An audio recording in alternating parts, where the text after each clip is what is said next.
আসসালামু আলাইকুম রহমতুল্লাহি ওয়া বারাকাতুহু।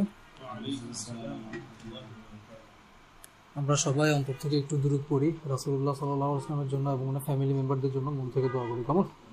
নাহমাদুহু ওয়া নুসাল্লি আলা রাসূলিহিল কারীম ওয়া আলা আলিহি ওয়া সাহবিহি আজমাইন। আউযু বিল্লাহি মিনাশ শাইতানির রাজীম। বিসমিল্লাহির রহমানির রহিম। রব্বি জিদনি ইলমান রব্বি ইশরাহ লি সাদরি ওয়া ইয়াসসির লি আমরি ওয়াহলুল উকদাতাম মিন লিসানি ইয়াফকাহু কওলি। আমিন ইয়া রাব্বাল আলামিন। আলহামদুলিল্লাহ, আমরা লাস্ট যে ডিসকাশনটা হয়েছিল সিরাতে, ওইখানে ডিসকাস করেছিলাম রিগার্ডিং কি ছিল বলুন তো পয়েন্টটা। একটা পয়েন্ট ছিল, ওইটা ছিল হচ্ছে নিজের কথা মেনটেন করা। হ্যাঁ, জাহিলিয়া নিয়ে কথা বলতেছিলাম। জাহিলিয়াতে ওদের অনেকগুলো দোষ নিয়ে আমরা প্রথমের দিকে আলোচনা করলো। লাস্ট ডিসকাশনে আলোচনা হয়েছিল যে ওদের একটা গুণ নিয়ে আলোচনা করছিলাম, যেটা হচ্ছে ওরা মিথ্যা বলতো না, ওরা খুব সৎ থাকার চেষ্টা করতো এবং গোত্রীয় বা ট্রাইবাল ইয়েকে টিকায় রাখার জন্য ওরা কি বলবো, মানে কখনো কথার বড় খেলাফ করতো না, কথা খুব মেনটেন করতো। সো এটা আমরা দেখবো যে ইভেন ইসলাম আসার পরও এই জিনিসটাকে আসলে কি করা হয়েছে, খুব জোর দেওয়া হয়েছে আমরা যাতে কথা মেনটেন করি এবং কথা দিয়ে যেন কথা রাখি। এবং আপনারা দেখবেন যে আমরা একটা আলোচনা করছিলাম যে মুনাফিকের বৈশিষ্ট্যগুলোর মধ্যে এই বিষয়টা কিন্তু চলে আসে, যে কথা দিয়ে তারা কথা রাখে না বা আমানত দিলে আমানত ভঙ্গ করে, এই বিষয়টা চলে আসে। তো এখান থেকে আমরা নিজেদেরকে হেফাজত করব।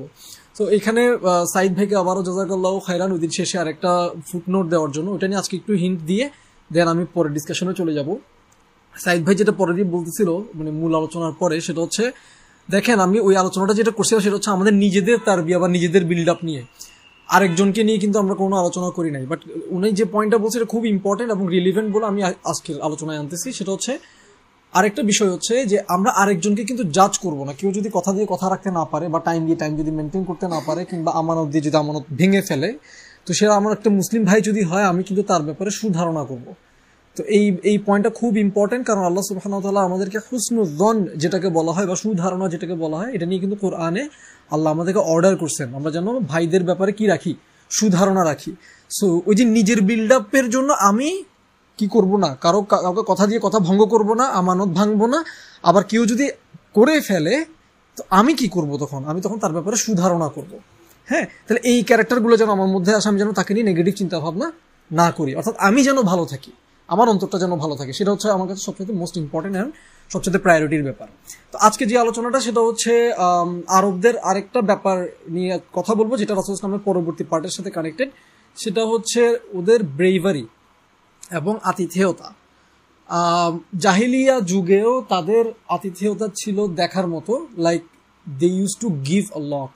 মানে ওদের যদি কোনো গেস্ট আসতো, ওরা গেস্টকে এমন সম্মান করতো মানে ওটা বলার বাইরে। মানে এবং আমরা জানি যে আমরা যদি আবার কোরআনের দিকে তাকাই, আমরা কিন্তু এখন জাহিলি আরবের কথা বলতেছি। তারা জাহেল হওয়া সত্ত্বেও তাদের মেহমানদের ছিল দেখার মতো। তো তারা তো আল্লাহর জন্য করতো না, তারা ট্রাইবাল বা নিজের ফ্যামিলি বা আমি কত নোবেল, আমি কত মহান, এটা বোঝানোর জন্য তারা করতো। কিন্তু দেখেন ইসলাম এসে এখানে মানে আতিথেয়তা বা সম্মান দেখানো মেহমানকে, এই জিনিসটা বজায় রাখছে, বাট নিয়তটা চেঞ্জ করে দিচ্ছে। নিয়তটা কি হবে? আল্লাহর জন্য, আখিরাতের জন্য, তাই না? আল্লাহকে খুশি করার জন্যই হবে শুধুমাত্র। তো এখানে একটা কথা না বললেই না, ওই হাদিসটা একটু মনে করাই দিই, যেখানে রাসূলুল্লাহ সাল্লাল্লাহু আলাইহি ওয়াসাল্লাম বলছেন, আমি ভুল করলে একটু ধরাই দেন, মান কানা ইউমিনু বিল্লাহি ওয়াল ইয়াউমিল আখির ফালিয়াকুল খায়রান আও লিয়াসমুত। যে মান কানা, যে ব্যক্তি, মান কানা ইউমিনু বিল্লাহি, যে ব্যক্তি আল্লাহর উপর ঈমান এনেছে, আল্লাহর উপর ঈমান আনে, ওয়াবিল ইয়াউমিল আখির, এবং আখিরাতের উপর ঈমান আনে। একটু খেয়াল করি, আল্লাহর উপর ঈমান আনা এবং আখিরাতের উপর ঈমান যে আনে, সে যেন ফালিয়াকুল খায়রান, সে যেন ভালো কথা বলে, নইলে যেন চুপ থাকে। অর্থাৎ ঈমানের সাথে সম্পর্কিত করছে কথাকে। আমি কথাবার্তা যখন বলবো, আমার নিজের, আল্লাহ আমাকে সংশোধন করে দিন, আমি যেন কথা বলার সময় হয় ভালো কথা বলি, নইলে যেন কি থাকি, চুপ থাকি। কারণ এটা ঈমানের সাথে সরাসরি সম্পর্কিত। কিভাবে? লম্বা আলোচনা এক লাইনে যদি বলি, সেটা হচ্ছে আমার প্রত্যেকটা কথার জন্য আল্লাহর সামনে দাঁড়ায় জবাব দিতে হবে। যত বেশি কথা বললাম তত জবাব দেওয়া বা জবাব দিতে বেড়ে গেল, তাই না? আমি আবারও বলছি, কিন্তু অনেক লম্বা আলোচনা, এটা নিয়ে বই আছে, মোটা বই আছে। বাট এইটুকুও যদি আমরা মাথায় রাখি যে প্রত্যেকটা কথার জন্য আমাকে জবাব দিতে হবে, আমরা কিন্তু কথাবার্তা অনেক হিসাব করে বলবো। হাদিসটা এখানে শেষ না, হাদিসটার আরো দুইটা পার্ট আছে। আবার রাসূলুল্লাহ সাল্লাল্লাহু আলাইহি ওয়াসাল্লাম বলতেছে, ওয়ামান কানা ইউমিনু বিল্লাহি ওয়াল ইয়াউমিল আখির। দেখেন এখানে মজার বিষয় হচ্ছে, শুরুতে একবার বলছে না মান কানা ইউমিনু বিল্লাহি ওয়াল ইয়াউমিল আখির, শুরুতেই তো একবার বলছে, আর তো বলার দরকার নাই। বাকিটা শুধু ওয়া দিয়ে অ্যাড করে নিলেই হয়ে যায়। বাট ওটা না করে রাসূল সাল্লাল্লাহু আলাইহি ওয়াসাল্লাম কি করছেন, আবার টপিকটা টানছেন। ওয়ামান কানা ইউমিনু বিল্লাহি ওয়াল ইয়াউমিল আখির, যে ব্যক্তি আল্লাহ এবং আখিরাতের উপর সত্যি ঈমান রাখে। তারপর পার্টি কি বলছে, আমি সেকেন্ড পার্ট থার্ড পার্ট উল্টাই ফেলি, সিরিয়াল হয়তো আমার ভুল হচ্ছে, বাট আমি বলি তাও, সেটা হচ্ছে কথাটা এরকম যে ফাল ইউক্রিম জারহ, জারহ মানে হচ্ছে প্রতিবেশী। এখন প্রতিবেশী মানে কি আপনার পাশের বাসায় যে তাকে তো আপনি কিনেনও না, কি একটা মুসিবতের সমস্যা না এখন কারেন্টলি, মানে আমরা একটু বিরাট মুসিবতের মধ্যে আছি, পাশের বাসায় সালাম দিলেও বলে যে সালাম দিচ্ছে কেন, মনে কোনো মতলব আছে, এরকম হয়ে যাচ্ছে, শহরের লাইফটা এরকম হয়ে যাচ্ছে। বাট পাশের বাসা তো প্রতিবেশী ডেফিনেটলি, সাথে আপনারাও কিন্তু অ্যাট দিস মোমেন্ট আমার প্রতিবেশী, আমার পাশে যারা আছেন। আমি যদি একটা বাসে করে কোথাও যাচ্ছি, আমার চারপাশে যারা বসে তারাও কিন্তু আমার প্রতিবেশী। আমার কলিগ যারা, এই যে গালিব ভাই আমার মানে পাশের চেয়ারে বসেন, বা আমার পাশে আরো যে 4জন 5জন 10জন বসেন, সবাই কিন্তু আমার কি প্রতিবেশী। তো আমার সর্বোচ্চ কি দেখানো উচিত তাদেরকে, অ্যাজ মাচ এস পসিবল সম্মান দেখানো উচিত। আমার কাছ থেকে কেউ কষ্ট তো পাবেই না, উল্টা বেনিফিটেড হবে অ্যাজ মাচ এস পসিবল ইনশাআল্লাহ। লাস্ট পার্ট আবার বলতেছে ওয়ামান কানা ইউমিনু বিল্লাহি ওয়াল ইয়াউমিল আখির, তার মানে আবারও যার সত্যি ঈমান আছে, ঈমান যে আনছে, ফালিয়ুকরিম দাইফাহ, সে যেন মেহমানকে কি করে, অসম্ভব সম্মান করে, ইকরাম করে। ঠিক আছে। সো দেখেন আরবদের জাহিলিয়াদের একটা বৈশিষ্ট্য কিন্তু আল্লাহ তার রাসূলের মাধ্যমে কি করতেছে, এটাকে এস্টাবলিশ করতেছে। অবশ্যই ডেফিনেটলি নিয়তটা চেঞ্জড, ওদের নিয়ত আর আমাদের নিয়ত কিন্তু সেম না। তো এটা নিয়ে একটু কেন কথা বলতেছি, কারণ কারেন্ট সমাজে, মডার্ন সমাজে আমরা দেখি যে মানে মেহমান আসলে মানুষ একটু বিরক্ত হয়, তাই না? এই জিনিসটা আমাদের তারবিয়া থেকে ছুটে যাচ্ছে, আমাদের বাচ্চা কাচ্চাদের তারবিয়া থেকে ছুটে যাচ্ছে। মেহমান আসলে এই যে আমাদের একটা বিছানা ছেড়ে দিতে হবে, বা একটা রুমে একটা সফল আসবে, বা সে থাকবে, যা সার্টেন কি বলবো কাস্টমাইজেশনের একটা ব্যাপার আসে। আমি অনেক ফ্যামিলিতে দেখি যে কি হয়ে যায়, খুব বিরক্ত হয়ে যায়। আমি ওদিন আমার ডিপার্টমেন্টে আলোচনা করতেছিলাম, একজন বলে স্যার মেহমান আসলে খুব মেজাজ খারাপ হয়ে যায়। এটা রিয়ালিটি, উনি সৎ বলে উনি বলে ফেলছে, বেশিরভাগ মানুষ বলে না, মানে লজ্জায় চুপ করে থাকে, বাট এটাই কিন্তু রিয়ালিটি। তো ইসলামের টিচিং কিন্তু এটা না। তো এটা যেহেতু চলে যাচ্ছে, আমরা যেন সুন্নাহটাকে এস্টাবলিশ করি। এবং একটা রিমাইন্ডার দেই, ইব্রাহিম আলাইহিস সালামের কাছে 2টা অপরিচিত মেহমান আসছে, 2টা অপরিচিত লোক আসছে। আপনাদের বাসায় আদমশুমারির লোক টোক আসে না অপরিচিত, এরকম 2টা অপরিচিত লোক আসছে। ইব্রাহিম আলাইহিস সালাম, লম্বা ঘটনা, বাট ইব্রাহিম আলাইহিস সালাম কি করছেন, একটা গরু, একটা বাছুর রোস্ট করে তাদেরকে দিচ্ছে। এটা বাছুর কিন্তু, এটা কিন্তু মানে জাস্ট ফুড প্যান্ডা করে একটা পিস না, এটা পুরো বাছুর রোস্ট করে তাদেরকে খাওয়াইছেন। তো এটা ওনার সাধ্যের মধ্যে সর্বোচ্চটা উনি করার চেষ্টা করছেন। আমরাও যেন কি করি, খুশি হয়ে যায় মেহমান দেখলে, যে মানে এই কারণে আল্লাহ আমার সম্মান বৃদ্ধি করবেন, মর্যাদা বৃদ্ধি করবেন, আমি আল্লাহর অনেক ক্লোজ হব। ওই হাদিসটা মনে করাই দিব যে একটা মেহমান যখন চলে যায়, বিদায় নেয়, তখন তার সাথে আমাদের ঘর থেকে সব রোগ বালা বিপদ আপদ চলে যায়। তো এটা তো আসলে বিরাট একটা কল্যাণের ব্যাপার, সৌভাগ্যের ব্যাপার। তো ওইটা নিজেদেরকে আমরা মনে করাই দিব, ইমানের কথাটা মনে করাই দিব ইনশাআল্লাহ। আজকে যে পয়েন্টটা নিয়ে কথা বলবো জাহিলিয়াতের আরেকটা, সেটা হচ্ছে ব্রেভারি।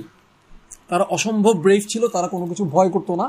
এবং আমরা আলোচনা করতেছিলাম যে রাসূলুল্লাহ সাল্লাল্লাহু আলাইহি ওয়াসাল্লামকে যে আরেকটা ট্রাইবে পাঠিয়ে দেওয়া হয়েছিল টেক কেয়ার করার জন্য, মনে আছে? বনু সাদ গোত্রে ওনাকে জন্মের পরপর দিয়ে দেওয়া হয়। অনেকগুলো রিজন নিয়ে কথা বলছিলাম, ল্যাঙ্গুয়েজ একটা ছিল, ফিটনেস বা স্ট্যামিনা বা টাফনেস নিয়ে একটা কথা ছিল। এটার পাশাপাশি আরেকটা বিষয় হচ্ছে ওদের ব্রেভারি, বেদুইনদের ব্রেভারিটাও ওরা মানে শিখাতে চাইতো। তো এটাতে আমরা একটা লম্বা টান দিব। টানটা দেখেন যে 2 বছর পরে কিন্তু নর্মালি প্রথা অনুযায়ী ব্যাক করার কথা বাবা মায়ের কাছে, যারা পালতে নিয়ে গেছে তারা ব্যাক করে। বাট ওনাকে নিয়ে যাওয়ার পর হালিমার ফ্যামিলিতে এত বারাকা আসছে যে ঐতিহাসিকদের কেউ কেউ বলতেছেন যে ওই বারাকার কারণে তিনি খুব চাচ্ছিলেন তাকে আরো কিছুদিন রাখতে, আরো 1 বছর 2 বছর 3 বছর রাখতে। এবং তিনি এসে পরে খুব ইনসিস্ট করেন, এবং লম্বা স্টোরি, বাট শর্ট হচ্ছে আমিনা অনুমতি দেন ওনাকে আবার রাখার জন্য, এবং উনি আবার নিয়ে যান। তো এই পর্যায়ে আমি আপনাদের সবাইকে একটা রিকোয়েস্ট করবো, 4 বছর বয়সী বাচ্চা ফ্যামিলিতে বা পরিচিতর মধ্যে 4 বছর বয়সী বাচ্চা কার কার আছে চিনেন? এরকম 4 বছর বয়সী বাচ্চা একজন, আর কেউ নাই? 2 জন আছে? আর কেউ? 4 বছর বা আশেপাশে? 4.5 হইতে পারে, 3.5 হইতে পারে, আছে মাশাআল্লাহ। আচ্ছা, 4 বছর বয়সী বাচ্চারা কোন ক্লাসে পড়ে? প্লে? আর কি ভর্তি হয় না এখনো? আচ্ছা, প্লে, নার্সারি, এই টাইপের কোন একটা ক্লাসে পড়ে। আচ্ছা, প্লে ধরলাম আমি। সো প্লের একটা বাচ্চা, মনে করেন আপনার খুব প্রিয় একটা বাচ্চা, তার চেহারাটা একটু কল্পনা করেন, আপনার পরিচিত বা যদি একদম নাও চিনেন তাও ওই বয়সের আশেপাশে কোন একটা বাচ্চা চেহারা একটু কল্পনা করেন। ওই বয়সের একটা বাচ্চাকে কল্পনা করতে কি জন্য বলতেছি, নইলে পরের পার্টটা পড়ে চলে যাবেন কিন্তু রিলেট করতে পারবেন না। চিন্তা করেন যে এরকম একটা বাচ্চাকে 2টা লোক এসে চেপে ধরছে, চেপে ধরে তার চোখের সামনে তার বুকটাকে ফেড়ে খুলে ফেলছে।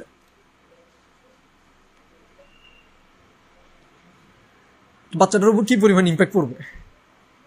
তার চোখের সামনে অ্যানেস্থেশিয়া, মানে সে হয়তো ব্যথা পায় নাই, ধরলাম যে ব্যথা পায় নাই, কিন্তু the scene itself is very horrible, right? মানে তার জন্য দৃশ্যটাই তো ভয়াবহ।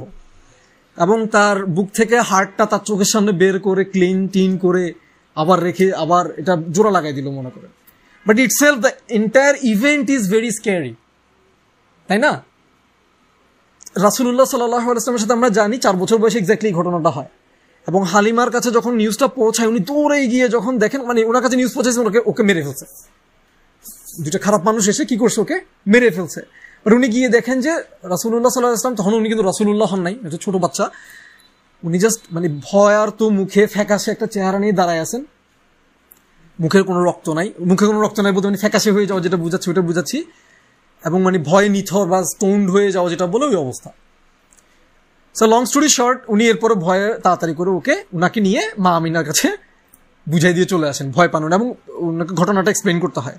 তো এখান থেকে লেসন কি, লেসনটা একটু চিন্তা করি আমরা, আমাদের জন্য চিন্তা করি। দেখেন আমি নিজেকে যদি রাসূলুল্লাহ সাল্লাল্লাহু আলাইহি ওয়াসাল্লামের জায়গায় না রাখি, আমি আসলে সিরা থেকে অ্যাকচুয়ালি আমার জন্য বেনিফিটগুলো নিতে পারবো না। আমি যদি ওনার জায়গায় নিজেকে রাখি, আমার জন্য ওই মোমেন্টে কি আল্লাহ আমার সাথে এরকম কেন করতেছে, বা what is happening with me, what have I done, আমার কেন মানে বুক চিরে ফেলা হবে, এবং কেন আমার মানে আমি তো নিতে পারবো না, তাই না? তো ভয়ঙ্কর একটা বিষয়। এবং দেখেন আরেকটা লেসন খেয়াল করেন, হালিমা গিয়ে দেখতেছে উনি ভয় পেয়ে দাঁড়ায় আছে। এখান থেকে যেটা আমরা খেয়াল করি না সেটা হচ্ছে উনি চিৎকার করতেছে না, কান্নাকাটি করতেছে না, তরপাচ্ছে না মাটিতে, তাল করতেছে না। আমি সাহসের পয়েন্টটা বলতেছি। তার মানে ওনাকে যে স্ট্যামিনা, ব্রেভারি, এই জিনিসগুলো যেগুলো শেখানোর জন্য দেওয়া হয়েছিল ওটা কিন্তু ওনার মধ্যে বিল্ড হয়েছে 4 বছরে। সুবহানাল্লাহ। তো আমরা যেন আমাদের বাচ্চাদেরকে এবং নিজেদেরকেও ওই টাফনেসটা দিয়ে যেন গ্রো করি। সিচুয়েশন আসলে আমরা যেন হতভম্ব হইতেই পারি, কিন্তু দিশেহারা যেন না হয়ে যায়, মাথা যেন নষ্ট না হয়ে যায়। উনি কিন্তু তখন আল্লাহকে কতটুকু চিনেন আমরা জানি না, কিন্তু আমরা যতটুকু চিনে, আমরা তো এইটুকু চিনার পরেও আমরা পাগল হয়ে যাই এক একটা ঘটনা আসলে।